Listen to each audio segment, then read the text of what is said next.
character can be found within the book itself. In the Old Testament, there is the story of Joseph. Joseph was a prototype for Jesus. Joseph was born of a miracle birth. Jesus was born of a miracle birth.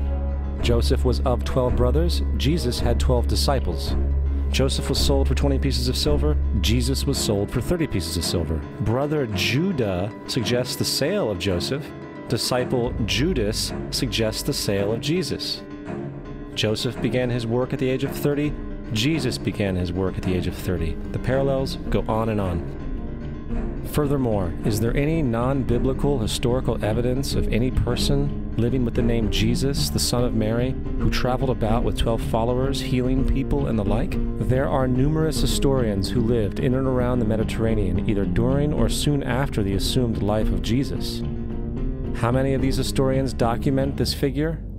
Not one. However, to be fair, that doesn't mean defenders of the historical Jesus haven't claimed the contrary. 4 historians are typically referenced to justify Jesus' existence. Pliny the Younger, Suetonius, and Tacitus are the first 3. Each one of their entries consists of only a few sentences at best, and only refer to Christus or the Christ, which in fact is not a name but a title. It means the Anointed One. The 4th source is Josephus, and this source has been proven to be a forgery for hundreds of years. Sadly, it is still cited as truth. You would think that a guy who rose from the dead and ascended into heaven for all eyes to see and performed the wealth of miracles acclaimed to him would have made it into the historical record. It didn't, because once the evidence is weighed, there are very high odds that the figure known as Jesus did not even exist.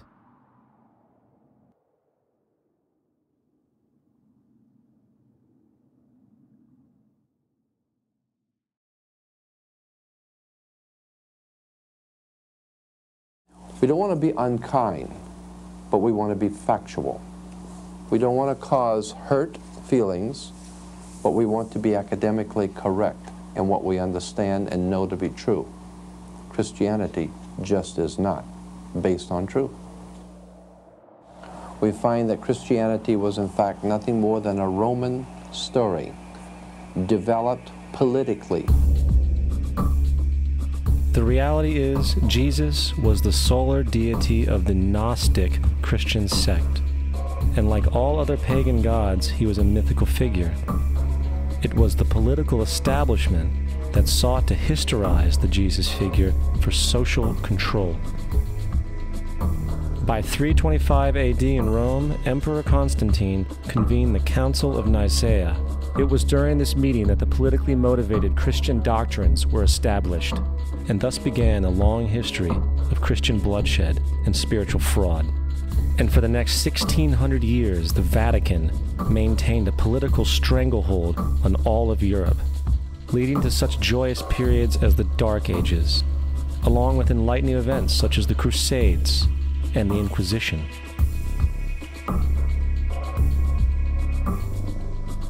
Christianity, along with all other theistic belief systems, is the fraud of the age. It serves to detach the species from the natural world, and likewise each other. It supports blind submission to authority.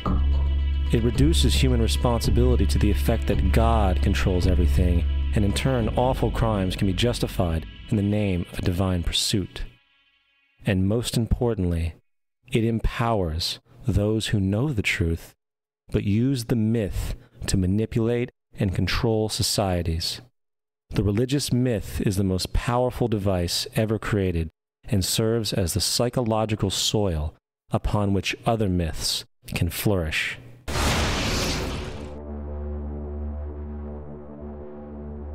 A myth is an idea that, while widely believed, is false. In a deeper sense, in the religious sense, a myth serves as an orienting and mobilizing story for a people. The focus is not on the story's relation to reality, but on its function. A story cannot function unless it is believed to be true in the community or the nation. It is not a matter of debate. If some people have the bad taste to raise the question of the truth of the sacred story, the keepers of the faith do not enter into debate with them. They ignore them or denounce them as blasphemers. It is wrong, blasphemous, and sinful for you to suggest, imply, or help other people come to the conclusion that the U.S. government killed 3,000 of its own citizens.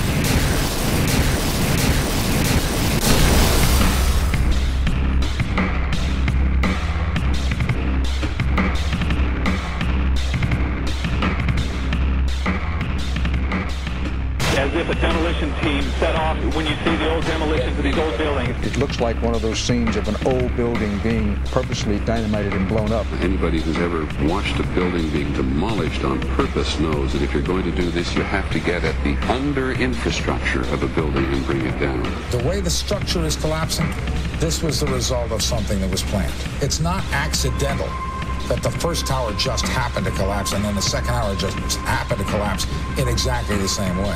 How they accomplished this, we don't know. The building collapsed to dust. You don't find a desk. You don't find a chair. You don't find a telephone, a computer. The biggest piece of a telephone I found was half of the keypad, and it was about this big. What happened to the concrete? The concrete was pulverized from river to river. There was dust powder 2-3 inches thick. The concrete was just pulverized. Reminiscent of those pictures we've all seen too much on television before, when a building was deliberately destroyed by well-placed dynamite to knock it down. If they had detonated, they were planned to take down a building. Boom, boom, boom, boom, boom. I heard a second explosion. There was a heavy-duty explosion. Then there was some secondary explosions and then subsequent collapses. An explosion blew and it knocked everybody over. To me, it sounded like an explosion. It sounded like gunfire. Bang, bang, bang, bang, bang. And then all of a sudden, 3 big explosions. We heard a big explosion coming down. And then the entire top of the building just blew up. We saw some kind of explosion. By the force of the explosions. Big explosion. Blew us back into the 8th floor. Then we get to the lobby. This is a big explosion. The lobby looked as though a bomb had exploded there. A huge explosion now raining debris. It's been a huge explosion. Huge explosion that we all heard and felt. We just witnessed some kind of follow-up explosion. We heard a very loud blast explosion. And a secondary explosion at Tower 1 camp. That is another bomb going off. He thinks that there were actually devices that were planted in the building.